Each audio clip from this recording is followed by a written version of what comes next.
नमस्कार, आप देख रहे हैं विंध्य फर्स्ट। मैं हूं आपके साथ स्वर्णिमा, मेरे साथ है मेरी साथी उर्वशी। आज के इस कार्यक्रम मीडिया स्कैन में आप सबका बेहद स्वागत है। कार्यक्रम में हमारे पास मुख्य अखबार होते हैं स्टार समाचार, दैनिक भास्कर, दैनिक जागरण और पत्रिका। इन अखबारों की मुख्य खबरों पर हमारा ध्यान रहता है, खासकर स्थानीय विंध्य क्षेत्र की खबरों पर हमारा ध्यान रहता है। तो शुरुआत करते हैं आज के कार्यक्रम की। जी, पत्रिका के फ्रंट पेज में अगर देखें हम तो विज्ञापन की अगर बात करें तो नल से जल पहुंच रहा हर घर द्वार, इस बार भाजपा सरकार। ये एक विज्ञापन है पत्रिका के फ्रंट पेज में। यहाँ तस्वीर में देखा जा रहा है कि एक महिला नल से, दो महिलाएं नल से जल भर रही हैं। एक तरफ मोदी सरकार के लोगों का जिक्र है, लेकिन अगर ज़मीनी हकीकत पर हम जाकर देखें, हमारी एक स्टोरी जो आज 8 बजे ही पब्लिश हुई है सुबह, नल जल पर ही है। महिलाओं के घर की, गांवों की ये हालत है। सरकार तो दावे कर देती है कि हर घर जल पहुंचा रही है, अपने भाषण में कहती है, लेकिन अगर ज़मीन पर उतरकर धरातल पर देखा जाए तो पता चलता है कि लोगों को मीलों दूर पैदल चलकर पानी लेके आना पड़ रहा है, दूसरों पर आश्रित रहना पड़ रहा है। तो ये हमारी स्टोरी है, रीवा जिले की ही है, जिन महिलाओं को जल की समस्या हो रही है। आप उर्वशी, आपकी बात से मैं बिल्कुल अग्री करती हूँ, क्योंकि कल भी हमने इस तरह की खबर पढ़ी थी कि लोगों को लंबी दूरी तय करनी पड़ती है मात्र पानी भरने के लिए। ये ऐड दैनिक जागरण में भी फ्रंट पेज पर है, तो ये एक तरह का विरोधाभास पैदा करता है रियलिटी में और बातों में। जी, तो अब बढ़ते हैं खबरों की ओर। तो विंध्य की खबरों से शुरुआत करते हैं। तो पत्रिका का रीवा प्राइम पेज है ये, जहां पर रीवा जिले की 8 सीटों के लिए 138 नामांकन जो कल आखिरी दिन था वो भरे जा चुके हैं। आखिरी दिन सबसे ज्यादा 77 पर्चे भरे गए हैं। वहीं गुड़ विधानसभा क्षेत्र से कपिध्वज सिंह और त्योथर विधानसभा क्षेत्र से सिद्धार्थ तिवारी का कुछ आय और उनके बारे में जो है एक आकलन लिखा गया है, कुछ आंकड़े बताए गए हैं, जिसमें गुड़ विधानसभा से कपिध्वज सिंह जो है उनके क्रिमिनल रिकॉर्ड 3 केस बताए गए हैं और त्योथर से सिद्धार्थ तिवारी के क्रिमिनल रिकॉर्ड नहीं बताए गए हैं। और इनकी कुछ जो इनकी संपत्ति है उनके बारे में भी पत्रिका में जिक्र है। जी उर्वशी, इसमें बताया गया है जो रीवा जिले की जितनी भी सीट्स हैं उनका बताया गया है कि कितने पर्चे भरे गए हैं। तो रीवा से 9 और कुल संख्या 18 है। कल का अगर कल की बात करें आखिरी दिन की, तो मऊगंज में 10, मनगावा में 8, सिरमौर में 7, देवतालाब में 8, गुड़ में 13, त्योथर में 9 और सिमरिया में 13। अगर जैसे आपने बताया कि टोटल 77 भरे गए और साथ ही में अगर कुल संख्या देखें तो 138 पर्चे भरे गए हैं। जी, उसी तरह से पूरे प्रदेश में अब विंध्य की ये नामांकन मिला के पूरे प्रदेश में मैदान में जो प्रत्याशी है उनकी संख्या हो गई है 3832। पत्रिका के फ्रंट पेज कहा जाए ये, तो फ्रंट पेज में कुछ आकलन दिया गया है, कुछ आंकड़े हैं कि सबसे ज्यादा अपने विंध्य क्षेत्र से सतना से 36 उम्मीदवार उतरे हैं। वहीं सबसे कम खाते गांव से 11 प्रत्याशी उतरे हैं और सबसे युवा, जो पूरे मध्य प्रदेश में सबसे युवा और सबसे बुजुर्ग जो उम्मीदवार हैं उनकी भी संख्या है कि उम्र दराज में मोती कश्यप हैं, ये मुडवारा से निर्दलीय चुनाव लड़ रहे हैं। इनकी उम्र 82 वर्ष बताई जा रही है। वहीं युवा में राजेंद्र अहिरवार हैं, जतारा से निर्दलीय चुनाव लड़ रहे हैं। इनकी उम्र मात्र 25 साल 3 माह की है। वहीं भाजपा के प्रत्याशी का आकलन है अपने विंध्य क्षेत्र से ही है पूरे मध्य प्रदेश में, नागेंद्र सिंह गुड़ विधानसभा क्षेत्र से, इनकी उम्र 80 वर्ष बताई गई है। वहीं शिवराज कन्नौज है, मनावर से 26 वर्ष है, भाजपा के प्रत्याशी है, सबसे कम उम्र के हैं। जी, और वहीं कांग्रेस के सबसे कम उम्र के प्रत्याशी हैं अमित राय, निवाड़ी से हैं, 26 वर्ष के हैं। वहीं कांग्रेस के सबसे उम्र दराज कमलनाथ को बताया गया है, छिंदवाड़ा से प्रत्याशी हैं और कांग्रेस मध्य प्रदेश के अध्यक्ष हैं, 76 वर्ष इनकी उम्र बताई गई है। जी, तो बात कर लेते हैं हम हमारी अगली खबर की। तो जो रीवा का अवधेश प्रताप सिंह विश्वविद्यालय है उसमें 31 वर्षों से कोर्ट का गठन नहीं हुआ है। यहाँ पर जो कोर्ट होता है, बिना उसके गठन के जो भी सालाना बजट होता है उसकी वो पास नहीं हो सकता है। ये जो हमारा मध्य प्रदेश विश्वविद्यालय अधिनियम 1973 में ये बात है कि कोर्ट की अनुमति के बगैर विश्वविद्यालय अपना सालाना बजट पेश नहीं करता, लेकिन 31 सालों से कोर्ट की स्थापना नहीं हुई है। और एक बार मीटिंग हुई थी तो उसमें कहा गया था कि 10 वर्षों से नहीं हुई है, लेकिन जब ज़मीनी हकीकत देखी गई तो 31 सालों से ऐसा मामला सामने आ रहा है। साथ ही में कोर्ट का गठन ना होने पर विगत वर्ष उच्च शिक्षा मंत्रालय ने भी इस पर आपत्ति जताई थी, फिर भी अभी तक इस दिशा में कोई भी काम नहीं किया जा रहा है। आपको बता दें कि जांच में विश्वविद्यालय ने गलत जानकारी दी थी और उसने कहा था कि पिछले 10 साल से कोर्ट का गठन नहीं हुआ है। साथ ही में जांच में ये भी जवाब दिया था कि कोर्ट गठन की कार्यवाही जो है वो 7 जुलाई 2018 से चल रही है। लेकिन आखिर में विश्वविद्यालय ने कोर्ट गठन की कार्यवाही उक्त औपचारिकता तक ही सीमित कर दी और बाद में ये कार्यवाही ठंडे बस्ते में चली गई। जी, तो पत्रिका से चुनाव को लेकर एक और आकलन किया गया है। ये पेज है पत्रिका का विंध्य का मुकाबला। ये हर रोज ये पेज आता है, तो इसमें विंध्य को लेकर कुछ विश्लेषण किया जाता है। तो इस पर आज जो विश्लेषण है वो तीसरे दल ने बिगाड़ा था खेल, यानी 2018 में जब चुनाव हुआ था तो जो तीसरा दल है यानी तीसरी शक्ति, मतलब दो कांग्रेस और भाजपा को छोड़कर जो तीसरी पार्टी है, लिखा गया है कि 2018 में 22 में से 15 सीटों पर तीसरा दल जो था वो हावी था, जिसमें से भाजपा को प्रॉफिट हुआ था। 13 सीटें उन 15 सीटों में से भाजपा के खाते में गई थी। वहीं यहाँ पर लिखा गया है त्रिकोणीय मुकाबला जो देखा जा सकता है 2023 के विधानसभा चुनाव में भी विंध्य में, तो वो है सतना जिले से 6 सीटें हैं, रीवा जिले से 6 सीटें हैं, सीधी जिले की 2 सीटें हैं और सिंगरौली जिले की 1 सीटें हैं, जहां पर त्रिकोणीय मुकाबला देखा जा सकता है। 2018 में जो बसपा का है, बहुजन समाजवादी पार्टी का जो प्रभाव है, उसकी चित्रकूट पर, सतना पर, रामपुर बाघेलान पर, सिरमौर पर, सिमरिया पर, त्योथर पर, मऊगंज पर और देव तालाब पर देखने को मिला है। वहीं लिखा है कि 6 सीटों पर बसपा को 20% से अधिक मत मिले हैं।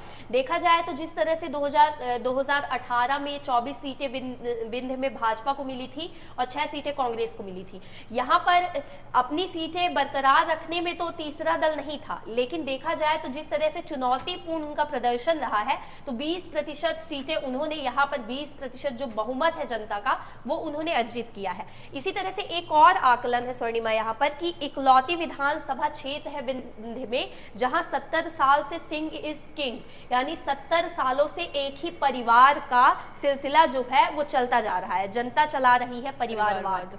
तो इसका लिखा गया है कि यहीं से विंध्य क्षेत्र के पहले जब 1951 में रामपुर बघेलान सीट का पहला विधानसभा चुनाव हुआ, उसके बाद 1967 में यहां से गोविंद नारायण सिंह पहली विंध्य के पहले मुख्यमंत्री बने थे मध्य प्रदेश में, और ये सिलसिला अभी चल ही रहा है। उनके बाद अब विक्रम सिंह वहां से भाजपा के प्रत्याशी हैं, इसके पहले विधायक रहे हैं।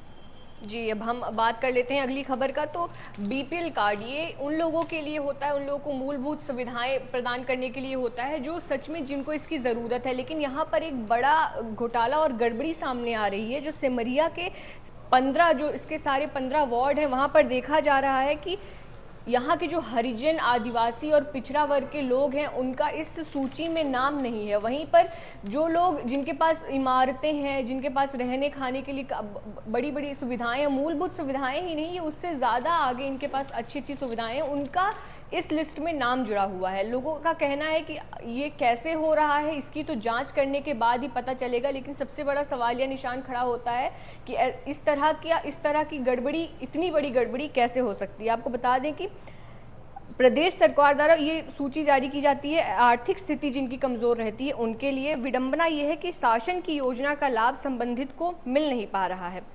वहीं जो लोग ना केवल जिनके इसमें नाम है वो 2 एकड़ से कई एकड़ के ज़मीन के स्वामित्व रख रहे हैं, 2 मंजिला इमारत है इनके पास, वाहन है इनके पास, जबकि जो भूमिहीन और गरीब वर्ग के लोग हैं उनको शासकीय ज़मीन में झुग्गी तानकर 2 वक्त की रोटी के लिए भी ये मोहताज हैं। पीड़ित लोगों का कहना है कि गरीबी रेखा में नाम जोड़ने के लिए जो सर्वे कराया गया है उसमें ऐसे लोगों का नाम क्यों और किसके लिए है, ये तो जांच के बाद ही सामने आएगा। जबकि गरीब पर गरीबी का कहर बढ़ चुका है। बताया जा रहा है यहाँ पर कि वार्ड में निवास करने वाले जो हरिजन, आदिवासी और पिछड़ा वर्ग के लोग हैं वो शासन की योजना से वंचित हैं। ऐसे हितग्राहियों को खाद्यान्न की पर्ची भी नहीं मिल रही है। साथ ही में नाम जुड़वाने के लिए गरीब वर्ग के लोग लोक सेवा आयोग योजना के तहत केंद्र में आवेदन तो कर रहे हैं, लेकिन उन्हें अभी तक सर्वे की जो सूची है उसमें जोड़ने के संबंध में कोई भी जानकारी नहीं मिल पा रही है। तो इस तरह से देखा जाए तो जो सरकार की योजनाएं हैं, जैसे आपने बीपीएल कार्ड के लिए बताया, चाहे वो नल जल योजना हो, चाहे वो पीएम आवास योजना हो, किसी भी प्रकार की योजना हो, वो उनके पास नहीं पहुंच रही है जिनकी जरूरतें हैं। ये योजनाएं जबकि उनके लिए बनी है। और वही देखा जाए तो एक कहा जाए कि एक रिलेशन जो होता है कि सरकार से हमारा रिलेशन है, अपने सगे संबंधियों को जिस प्रकार वो इस चीज में जोड़ते हैं, इससे वंचित रह जाते हैं जिनको जरूरत होती है। जी, ये इम्प्लीमेंटेशन के स्तर का प्रॉब्लम है। देखा जाता है कि कागजों पर तो बात हो रही है लेकिन ज़मीनी स्तर पर उसका कार्यान्वयन सही से नहीं हो पा रहा है। अगली खबर है त्योथर पुलिस चौकी से। यहाँ पर बताया जा रहा है कि तराई अंचल के जो ग्रामीण है वो कानूनी मदद के लिए उनको 10 किलोमीटर जाना पड़ता है और उनकी ये विवशता है, जिसकी वजह से चौकी, यहाँ पर बताया जा रहा है कि चौकी की बदहाल स्थिति है। यहाँ त्योथर में जब लोग जाते हैं तो वहाँ पर कोई भी पुलिस ऑफिसर होता नहीं है। उनको बोल दिया जाता है कि आप सोहागी जो यहाँ पे पुलिस चौकी है वहाँ जाइए, जिस वजह से उनको बहुत ज़्यादा परेशानी का सामना करना पड़ रहा है और आमजनों को साधारण आवेदन के लिए भी 5 किलोमीटर दूर जाना पड़ता है। साथ ही में इसके कारण आमजन त्रस्त है और ये सिलसिला विगत वर्ष से चल रहा है। पुलिस चौकी त्योथर में फरियादी के पहुंचने पर इन्हें पता चलता है कि साहब दौरे पर हैं, एफआईआर नहीं हो पाएगी, ऐसे में सोहागी थाना जाइए। और ये बहुत समय से, लंबे समय से ये परेशानी चल रही है। स्थिति ये आ गई है कि अब ये त्योथर पुलिस चौकी बंद होने के कगार पर आ गई है। जी, रीवा फ्रंट पेज में है, दैनिक भास्कर की एक खबर है प्याज को लेकर, यहाँ के लोगों के लिए है। कई दिनों से हम इस खबर को पहले भी पढ़ चुके हैं। तो यहाँ लिखा गया है कि टमाटर के बाद अब रुलाने लगा प्याज का भाव। जिस तरह से बारिश के मौसम में टमाटर का जो रेट था वो आसमान छू रहा था, तो उसी तरह से अब जो प्याज है वो लोगों की थाली से गायब हो रही है। यहाँ लिखा है कि फैक्ट फाइल है एक दैनिक भास्कर की, रीवा की मंडी में प्रतिदिन 400 कट्टी प्याज की खपत होती थी। इस समय 50 कट्टी प्याज भी मुश्किल से आ रहा है। यानी जो आंकड़ा है, देखा जा रहा है कि 400 जो मंडियों में प्याज की खपत हो रही थी, तो अब 50 कट्टे भी नहीं आ पा रहे हैं। स्थानीय किसानों के माध्यम से बाजार में प्याज आ रही है। 1 माह बाद आएगी नई फसल। और ये भी देखने को मिल सकता है कि नई फसल जब उगकर आती है तो हम अक्सर देखते हैं कि उनका जो प्राइस है, उनका जो रेट है वो गिरा हुआ होता है। पिछले 2 सालों का एक विश्लेषण था जिसमें हमने ये पाया था कि विगत 3 से 4 वर्षों में जब प्याज की नई खेती आती है, उसके बाद किसानों को बहुत नुकसान उठाना पड़ रहा है। उनको उनकी लागत तक नहीं मिल पाती। उन्हें साल भर इंतजार करना पड़ता है कि कब प्याज का रेट चढ़े और उन्हें मुनाफा हो। जी, अब हम रुक करते हैं हमारी प्रादेशिक खबरों की ओर। तो सबसे पहले एक बस हादसा है जिसकी खबर है। जी, पत्रिका के फ्रंट पेज में है, दैनिक भास्कर में भी इस खबर का जिक्र है, स्टार समाचार, दैनिक जागरण, हर पेज में इस खबर का जिक्र है। मध्य प्रदेश की ये बड़ी खबर है कि भोपाल से सागर जा रही चार्टर्ड बस में आग लगी है, 23 यात्री बचे हैं। भोपाल से जा रही बस में सोमवार दोपहर 1 बजे के करीब आग लग गई।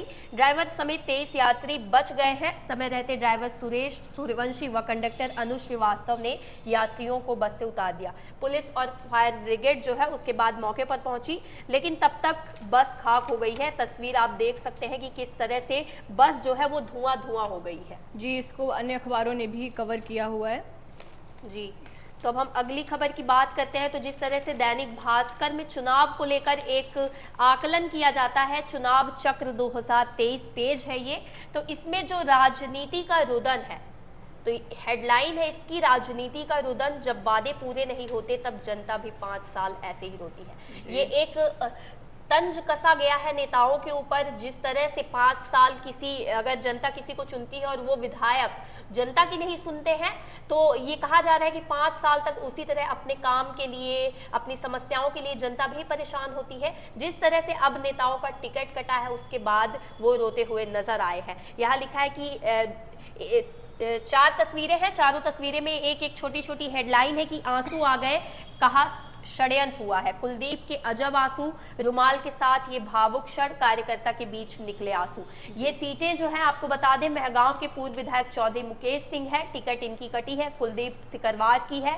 खंडवा के विधायक देवेंद्र वर्मा, चांदला से भाजपा ने मौजूदा राकेश प्रजापति के बजाय दिलीप अहिरवार को टिकट दिया है। इसी वजह से कार्यकर्ता के बीच प्रजापति के आंसू निकल गए हैं। जी, अब हम रुक करते हैं राष्ट्रीय खबरों का। तो वायु प्रदूषण एक बड़ी समस्या है। दिल्ली जैसे शहर में, दिल्ली का अगर हम रिपोर्ट भी देखें तो पूरे विश्व के परिप्रेक्ष्य में अगर हम देखें तो दिल्ली उन शहरों में सबसे आगे रहता है जिसका प्रदूषण का स्तर, एयर क्वालिटी इंडेक्स सबसे ज़्यादा इसकी स्थिति खराब रहती है। इसका कारण जो देखा जाता है, जो भी एनालिसिस हुआ है, बताया जा रहा है कि जो पंजाब के क्षेत्र में पराली जलाई जाती है उस वजह से दिल्ली तक इसका असर होता है, और दिल्ली में वायु प्रदूषण का और एयर क्वालिटी इंडेक्स के ज़्यादा होने का सबसे बड़ा कारण जो है वो पराली जलाने के लिए। तो इसी को लेकर एक खबर है दैनिक जागरण में, जहां बताया गया है कि अमेरिका के नासा ने सैटेलाइट इमेज में दिखाई जगहें, सैटेलाइट इमेज के थ्रू इन्होंने दिखाया, रेड पॉइंट्स के थ्रू दिखाया इन्होंने कि कहां कहां पराली जलाई जा रही है, और साथ ही में इसमें एक बढ़ोतरी देखी गई, उसको भी बताया गया है। पंजाब में 740% तक पराली जलाने की घटनाएं बढ़ी हैं। ये एक बहुत बड़ा आंकड़ा है। हर साल की तरह इस बार भी पराली जलाने के कारण वायु प्रदूषण का स्तर बढ़ता जा रहा है। मुंबई के बाद दिल्ली की हवा खतरनाक स्तर पर अब पहुंच चुकी है, और ये हर साल इस तरह से होता है। वायु प्रदूषण से दिल्ली वासियों का दम घुट रहा है, लेकिन किसानों को जागरूक करने की इस क्षेत्र में कि वो पराली ना जलाएं। इस क्षेत्र में हमने अक्सर सुना है बहुत सारे केमिकल्स आते हैं जिनका यूज़ किया जा सकता है खेतों की सफाई के लिए, लेकिन फिर भी अभी भी किसान जागरूक नहीं है इस क्षेत्र में, और वो पुरानी परंपरागत नीति अपनाते हैं, पराली जलाते हैं, वहाँ आग लगाते हैं, जिस वजह से उसका प्रदूषण पूरे क्षेत्र को, वायु प्रदूषण का स्तर वहाँ पर बढ़ा देता है। यहीं पे नासा, जो अमेरिका की स्पेस एजेंसी, उसने तस्वीरें जारी की हैं, और नासा के वर्ल्ड व्यू सैटेलाइट से 25 से 29 अक्टूबर के बीच पंजाब में पराली जलाने की जो घटनाएं हैं उनको कैद किया गया है। अब इसमें कुछ आंकड़े दिए हुए हैं कि पंजाब में रविवार को 1068 खेतों में पराली जलाई गई, यानी एक दिन में पराली जलाने की घटनाओं में 740% की वृद्धि देखी गई। ये मौजूदा कटाई के मौसम से एक दिन में सबसे ज़्यादा है। शनिवार को इसमें बताया गया है कि 127 घटनाएं हुई। फिर 25 अक्टूबर की तुलना में 26 अक्टूबर की तस्वीरों में लाल बिंदियों में वृद्धि देखी गई, यानी पहले वृद्धि देखी गई, ग्राफ ऊपर गया, उसके बाद नीचे आया 27 अक्टूबर से। 27 अक्टूबर को पराली जलाई जाने की घटनाओं में वृद्धि के अगले दिन ही तेज शनिवार को गिरावट देखी गई। वही बात कर लेते हैं हम हमारी बिजनेस की खबर की। तो इसमें एक रिपोर्ट है जिसमें बताया गया है कि स्टार्टअप्स में 18% महिलाएं सीईओ के पोस्ट पे महिलाएं हैं। कॉरपोरेट में ये आंकड़ा कम है, 5% ही है। वहीं जहां वर्क फोर्स में, कार्य क्षेत्र में देखा जाता है कि महिलाओं की भागीदारी कम है, और ये एक चिंता का विषय है। दैनिक भास्कर में ये खबर है। अब ये जो खबर है ये एक तरह से अच्छी खबर है महिला सशक्तिकरण के क्षेत्र में काम करने के, उनके क्षेत्र में, जहां स्टार्टअप में 18% सीईओ हैं, वहीं 5% इसका परसेंटेज कम है।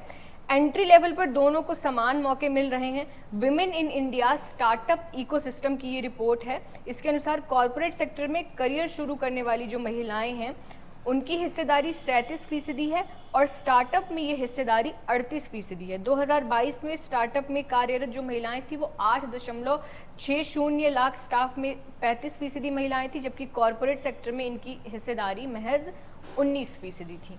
जी, तो हम बात कर लेते हैं हमारी स्पोर्ट्स की खबरों की। जी, कल के मैच में अफगानिस्तान जिस तरह से लगातार अपनी खराब स्थितियों के, उनके पास खुद का ग्राउंड नहीं है, वो बाहर जा के प्रैक्टिस करते हैं। देश के भी हालात उतने बेहतरीन नहीं। अफगानिस्तान ने फिर से श्रीलंका को हरा दिया है, और इसके साथ ही अफगानिस्तान टॉप 5 में पहुंच गया है, और सेमीफाइनल में जाने की इसकी बेहतर स्थिति में पहुंच गया है।